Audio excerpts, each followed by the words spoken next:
Hello, welcome to the Living Church. We're so glad you're here. You're listening to our series, When Life Becomes Worship. Let's take a moment to hear God's Word and reflect together. 반갑습니다, 여러분. 한 주간 평안하셨나요? 우리 옆에 계신 분들과 따뜻한 미소로 인사하겠습니다. 함께 예배할 수 있어서 감사합니다. 이렇게 우리가 함께 예배할 수 있는 것은 성령님의 인도하심 덕분입니다. 이 사실을 잊지 않고 감사로 예배하는 공동체가 되길 소망합니다. 지난 4월부터 우리는 삶이 예배가 될 때 When Life Becomes Worship 이라는 주제로 계속 말씀을 나누고 있습니다. 예배가 단지 주일에 행해지는 종교적 형식이 아니라 우리의 삶 전체가 하나님을 향한 예배가 되는 것이 무엇인지를 살펴보고 있는데요.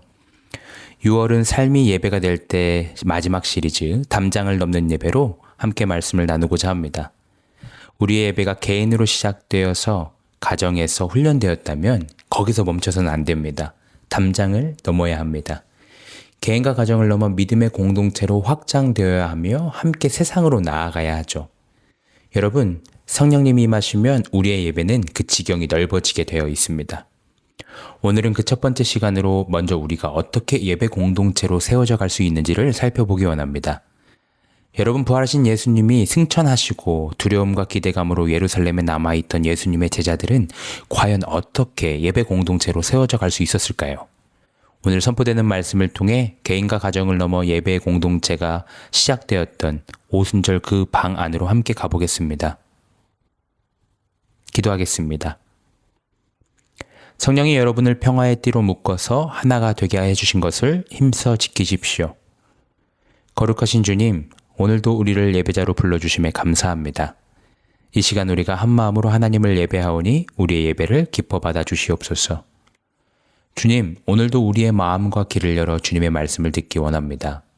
선포되는 말씀을 통해 우리의 예배의 지경이 개인과 가정을 넘어 공동체로 세상으로 넓어지기를 간구합니다. 성령님, 우리의 힘과 능력으로는 참된 예배 공동체를 세울 수 없음을 고백합니다. 이 시간 우리에게 임하여 주시고 매일의 삶 가운데 우리를 인도하시며 우리를 하나님이 기뻐하시는 예배 공동체로 세워주시옵소서. 예수님의 이름으로 기도합니다. 아멘. 여러분, 스크린에 보이는 이 사진이 무엇인가요? 맞습니다. 수많은 벽돌들입니다. 이 시간 한번 상상해 봅시다. 어느 넓은 마당에 무수한 벽돌들이 여기저기 흩어져 있는 것입니다. 그렇다면 마당에 흩어진 이 벽돌들이 여러분이 보시기에 아름답습니까? 혹은 어떤 유용한 쓸모가 있나요? 아닙니다. 그것은 그저 발에 치이는 그냥 벽돌 더미일 뿐입니다. 아무리 단단하고 좋은 벽돌이라도 덩그러니 마당에 흩어져 있다면 그것은 단지 돌덩이에 불과합니다. 이제 두 번째 사진을 볼까요? 누군가 나타나서 흩어져 있는 벽돌들 사이에 강력한 시멘트를 발라 정성스럽게 쌓아 올리기 시작합니다. 흩어져 있던 벽돌들이 한자리로 모이고 서로 다른 벽돌들이 하나가 되어가죠. 그럼 이제 이 벽돌들은 더 이상 마당에 흩어져 있는 돌덩이들이 아닙니다. 이제 벽돌들은 멋지고 안전한 건물이 되었습니다. 오늘 우리가 함께 살펴볼 사도행전 2장이 바로 이 흩어진 벽돌들이 하나의 거룩한 건물이 되는 이야기입니다. 여러분, 예수님을 따르던 120명의 사람들이 마가의 다락방이라는 한 공간에 모여 있었습니다. 그러나 성령님이 임하시기 전 그들은 여전히 마당에 흩어진 벽돌 더미와 다를 바가 없었죠. 예수님을 3번이나 모른다고 부인했던 베드로, 의심 많았던 도마, 성격이 불같았던 요한, 그리고 이름 없는 수많은 여인들과 소외된 자들. 그렇다면 개인의 성격도 가정의 환경도 사회적 배경도 달랐던 흩어진 벽돌 같던 이들이 어떻게 예배 공동체로 세워져 갈 수 있었을까요? 우리가 읽은 사도행전 2장은 크게 세 부분으로 구성됩니다. 첫째는 성령님의 임재인데요. 사도행전 2장 1절에서 13절 말씀을 보면 오순절에 모여있던 예수님의 제자들에게 성령님이 급하고 강한 바람처럼 임하시고 그들이 성령님의 충만함으로 인해 여러 나라의 언어로 하나님의 큰 일들을 선포하기 시작했습니다. 그리고 두 번째로 이어지는 14절에서 41절 말씀에는 베드로의 설교와 그 결과가 기록되고 있습니다. 제자들이 방언으로 복음을 전하자 어떤 사람들은 제자들이 술에 취했다고 조롱했습니다. 그러자 베드로는 군중 앞에서 그들이 술에 취한 것이 아니라 하나님이 선지자 요엘을 통해서 예언하신 것이 이루어진 것이라고 말했죠. 이어서 베드로는 예수님의 십자가 죽음과 부활, 승천을 선포했습니다. 그리고 선포된 말씀을 듣고 마음에 찔림을 느낀 사람들에게 회개하고 침례를 받으라고 이야기했습니다. 이렇게 베드로를 통해 복음을 듣게 된 사람들은 침례를 받기 시작했는데요. 사도행전 2장 41절 말씀을 보면 이렇게 해서 그날의 신도수가 약 3,000명이나 늘어났다고 기록합니다. 그리고 2장의 마지막 부분인 42절부터 47절 말씀은 성령님의 임재 이후 그들이 어떻게 예배로 세워져 가고 공동체로 살아가는지를 압축해서 보여주는데요. 오늘 우리는 이 이야기의 시작과 끝, 성령님이 임하신 사건과 성령님이 만드신 공동체의 삶을 집중적으로 살펴보며 우리가 나아갈 예배 공동체의 모습을 깨닫기 원합니다. 첫째, 예배 공동체는 성령님의 임재로 시작됩니다. 본문 2절에서 4절 말씀을 다시 보겠습니다. 그때 갑자기 하늘에서 세찬 바람이 부는 듯한 소리가 나더니 그들이 앉아있는 온 집안을 가득 채웠다. 그리고 불길이 솟아오를 때 혓바닥처럼 갈라지는 것 같은 혀들이 그들에게 나타나더니 각 사람 위에 내려앉았다. 그들은 모두 성령으로 충만하게 되어서 성령이 시키시는 대로 각각 방언으로 말하기 시작하였다. 부활하신 예수님은 승천하시기 전 제자들에게 너희는 예루살렘을 떠나지 말고 내게서 들은 아버지의 약속을 기다려라고 말씀하셨습니다. 그래서 제자들은 예수님의 말씀을 따라 성령님이 오시기를 기다리고 있었죠. 물론 성령님이 언제 오실지 막연히 기다리기만 했던 것이 아니라 함께 한 마음으로 모여 기도에 힘썼습니다. 마침내 오순절이 되었을 때 한 곳에 모여 함께 한 마음으로 기도하고 있던 제자들에게 성령님이 찾아오셨습니다. 제자들이 모여있던 방 안은 초자연적 현상으로 가득 찼습니다. 방 안에 급하고 강한 바람 소리가 가득했고 불의 혈처럼 갈라지는 것들이 각 사람 위에 하나씩 내려앉았습니다. 여러분, 이 현상은 온 회중에게 동시에 임한 공동체적인 임재이면서 동시에 지극히 개인적이고 인격적인 경험이었습니다. 그리고 그 결과 방 안에 있던 모든 사람이 성령의 충만함을 받고 자신들이 알지 못했던 타국의 언어로 하나님의 큰일을 말하기 시작했습니다. 얼마나 놀라운 일인가요?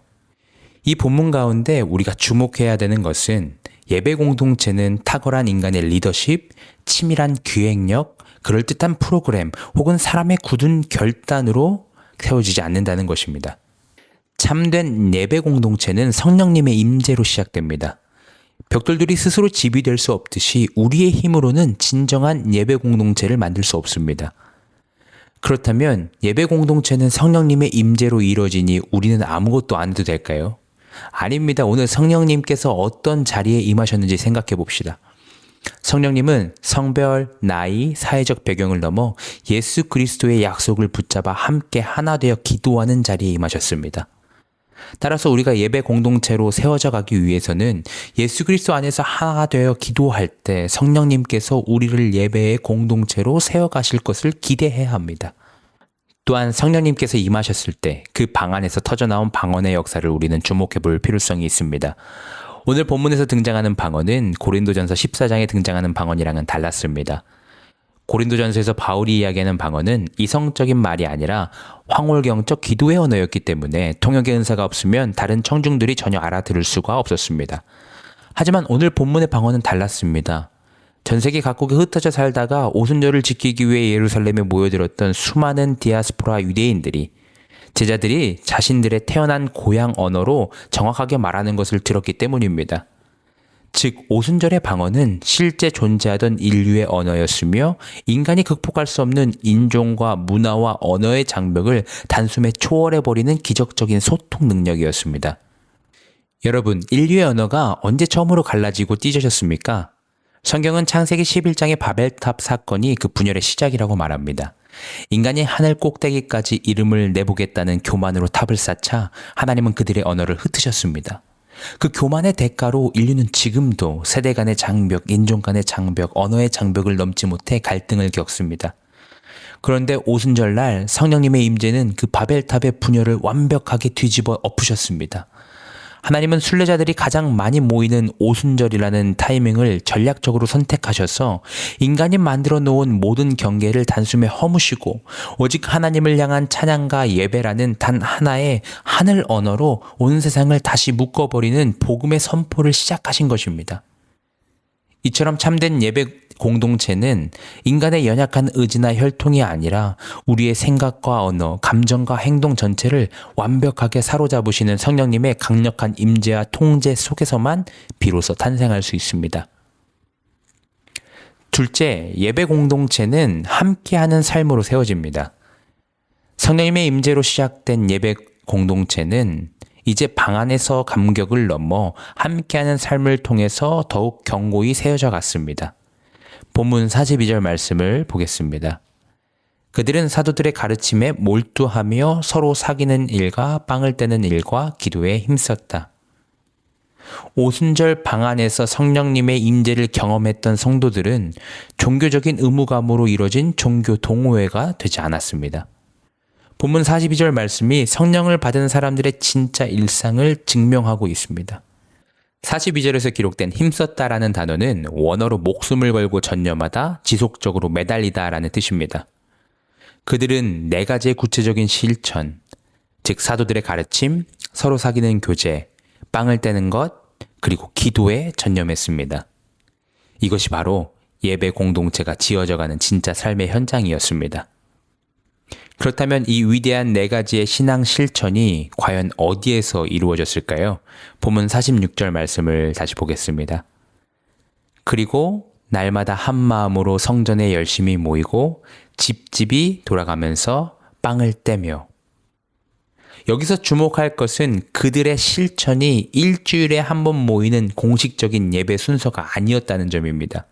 그들은 성전에서도 모였지만 자신들의 가정에서도 모였습니다. 성전이 세상 사람들에게 예수님이 그리스도이심을 선포하는 공식적 장소였다면 집은 성도들이 삶을 나누는 친밀한 교제의 장소였습니다. 여러분, 그들은 먼저 사도들의 가르침에 몰두했습니다. 예수님과 3년 동안 함께하며 예수님의 말씀을 직접 듣고 부활한 예수님을 목격했던 사도들의 생생한 메시지는 단순히 청중들의 길을 즐겁게 하는 강연이 아니라 하나님의 살아 숨쉬는 말씀이었습니다.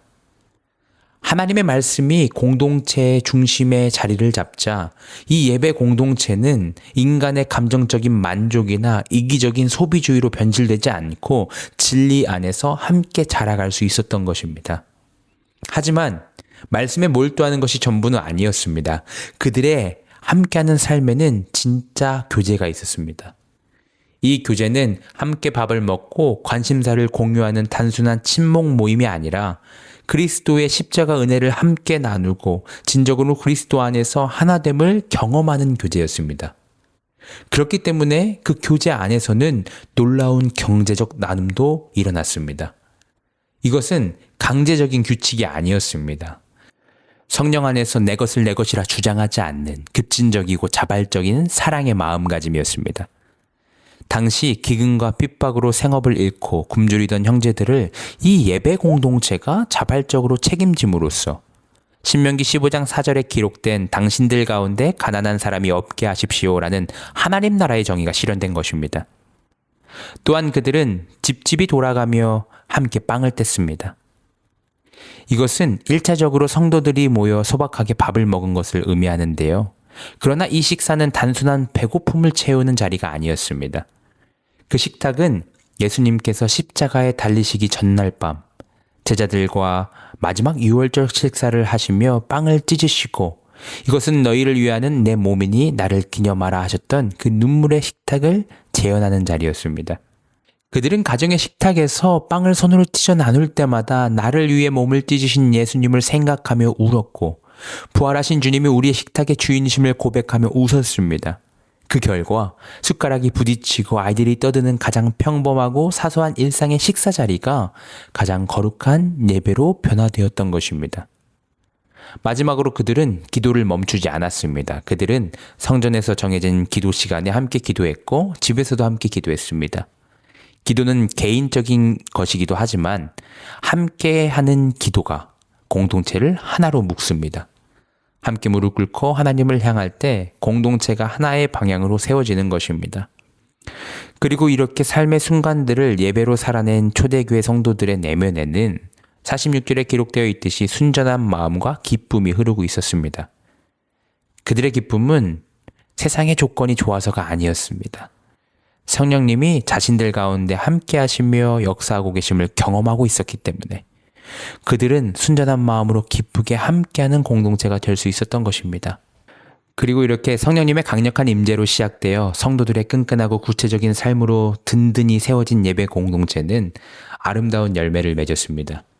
우리가 살펴볼 세 번째 모습인데요. 셋째, 예배 공동체는 열매로 증명됩니다. 47절 말씀을 보겠습니다.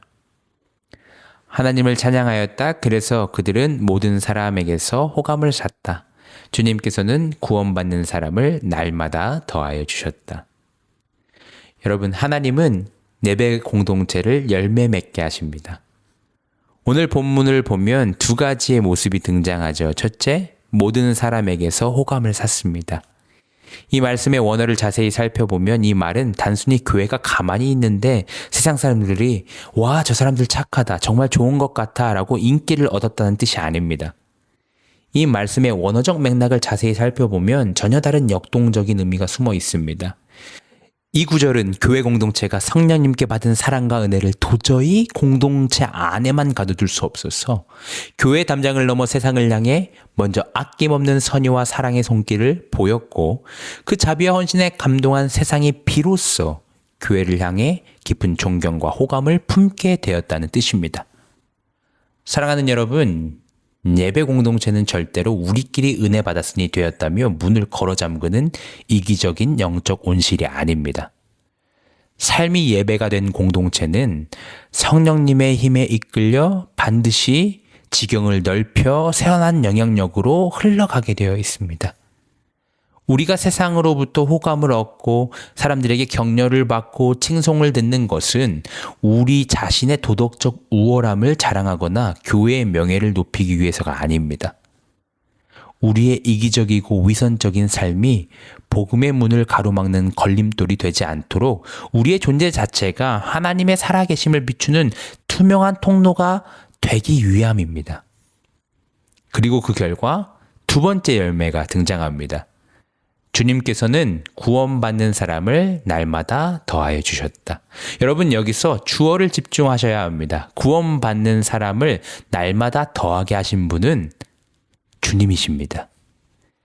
예배 공동체의 성장은 인간의 전략이나 마케팅으로 이루어지는 것이 아닙니다. 하나님의 주권적인 역사입니다. 그러나 기억해야 되는 것은 하나님은 아무런 준비도 되어 있지 않은 굳어버린 공동체 위에 구원의 열매를 무작정 떨어뜨리지 않으십니다. 날마다 말씀 앞에 엎드리고 가식 없이 뜨겁게 교제하며 소박한 식탁에서 예수님을 기억하고 담장을 넘어 세상을 향해 순전한 선의를 베푸는 준비된 예배 공동체를 거룩한 그릇과 통로로 삼으셔서 날마다 구원받아야 할 방황하는 영혼들을 그 방 안으로 채워 넣어주시는 것입니다. 공동체의 존재 자체가, 성도들이 살아가는 일상 자체가 세상을 향한 가장 강력한 복음의 메시지가 될 때 하나님께서는 그 공동체를 사용하십니다. 그렇다면 이 말씀을 오늘을 살아가는 저와 여러분들의 일상 속에서 구체적으로 어떻게 살아낼 수 있을까요? 이번 한 주 삶의 자리에서 딱 두 가지만 믿음으로 결단하고 실천해 보길 원합니다. 첫째, 기도로 성령님의 임재를 간구합시다. 예루살렘에 남아있던 제자들은 성령님이 임하시기 전 마가의 다락방에 모여 마음을 같이하고 오로지 기도에 힘썼습니다. 함께 모여 약속을 믿고 기다리던, 기도하던 준비된 공동체 위에 성령님께서 임하셨습니다. 우리가 더 좋은 프로그램을 만들고 더 세련된 예배를 기획하는 것, 그것 자체가 나쁜 것은 아닙니다. 그러나 그것이 먼저가 우선이 되어서는 안 됩니다. 성령님의 임재 없이는 아무리 좋은 프로그램도 멋진 예배도 그냥 종교적 행사에 불과합니다. 그래서 우리는 기도해야 합니다. 여러분, 공동체를 위해 기도하고 계신가요? 정말 성령님으로 하나 되는 예배 공동체가 세워지기를 기도하고 계십니까? 기도가 우선입니다. 기도가 기초입니다. 이번 한 주 시간을 정해 공동체를 위해서 기도합시다. 성령님께서 우리를 예배 공동체로 세워가기를 구합시다. 물론 각자 정해진 루틴에 맞춰 공동체를 위해 기도하시는 것도 정말 좋지만 이번 주는 특별히 한 주의 중간인 수요일에 시간을 정해서 기도해 보시길 부탁드립니다. 정말 1분이라도 좋습니다. 수요일에 단 1분이라도 시간을 정하고 우리에게 성령님의 임재가 경험되고 예배의 공동체로 세워지기를 기도해 봅시다. 더 나아가 이 땅에 하나님을 예배하는 공동체들이 계속 세워져 나가기를 기도하는 우리가 되길 원합니다. 둘째, 계산적인 결과를 보지 않고 먼저 함께하기를 힘씁시다. 오늘 말씀을 통해 살펴보았듯이 성령님이 만드신 공동체는 진리의 말씀, 하나된 교제, 식탁의 나눔, 함께하는 기도로 세워집니다. 그리고 열매는 하나님께서 하나님의 때가 되면 맺게 하십니다. 그러므로 우리가 해야 하는 것은 함께하기를 힘쓰는 것입니다. 초대교회 성도들이 제산을 나누고 매일 성전과 집에서 모이고 기쁘게 찬양했던 것은 의무 때문이 아니었습니다. 성령님이 내 안에 가득하시니 모이지 않고는 견딜 수 없고 나누지 않고는 배길 수 없었던 뜨거운 영적 상태가 만들어낸 자연스러운 결과물이었습니다. 오늘 우리도 마찬가지입니다. 주일 예배에 참여하는 의무감을 넘어 내 안에 계신 성령님을 의지함으로 모이기를 힘쓰고 공동체 안에서 기쁘게 떡을 떼며 일상의 식탁을 예배로 바꿔나갑시다. 부흥이라는 결과는 우리가 쥐어 짜내는 것이 아니라 우리가 그렇게 살아갈 때 하나님이 부어주시는 선물입니다. 그런데 솔직히 생각해 봅시다. 함께하는 것이 생각보다 쉽지 않습니다. 우리들이 너무 바쁘죠. 각자의 일상이 있고 아이들이 있고 직장이 있고 또 삶에서 지쳐 있습니다. 또한 어떤 분들은 공동체 안에서 겪었던 상처로 인해 또 상처받으면 어떡하지라는 두려움으로 사람들과 거리를 두고 싶어 합니다. 솔직히 어떤 날은 혼자가 더 편하기도 하죠. 그런데 오늘 본문 말씀이 우리에게 도전하고 있습니다. 오순절 마가의 다락방에 있었던 120명의 사람들도 완벽한 사람들이 아니었죠. 예수님을 3번 부인했던 베드로, 의심 많던 도마, 십자가 앞에서 다 도망쳤던 제자들. 그들에게도 상처가 있었고 두려움이 있었습니다. 그럼에도 불구하고 그들은 함께 모였습니다. 그리고 그 자리에 성령님께서 임하셨죠. 이번 한 주 우리가 하나 될 수 있는 창의적인 방법들을 생각해보고 실천해봅시다. 함께 만나셔서 식사를 하셔도 좋고 시간을 내서 커피와 차를 마시며 서로를 위해 기도하는 시간을 가지셔도 좋습니다. 직접 만나는 게 어렵다면 서로를 위해 기도하고 연락을 주고받읍시다.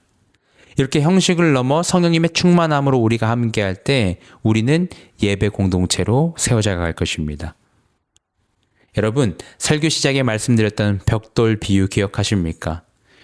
성령님은 지금 이 순간에도 우리의 시멘트가 되셔서 우리 한 사람 한 사람이라는 벽돌을 서로 단단하게 이어붙여 하나님의 거룩한 집을 지어가고 계십니다.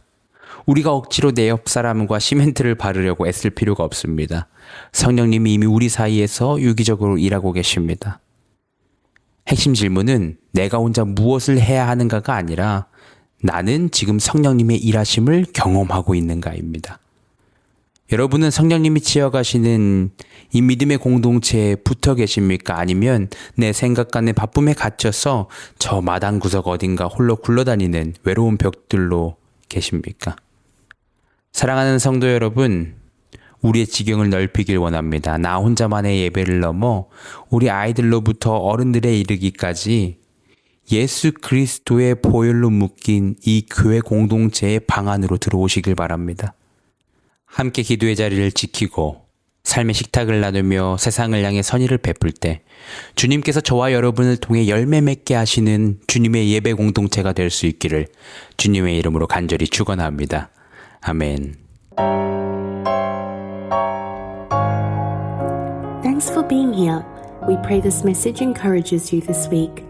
You can hear more sermons on our podcast or YouTube channel. Grace, peace, and blessings to you all.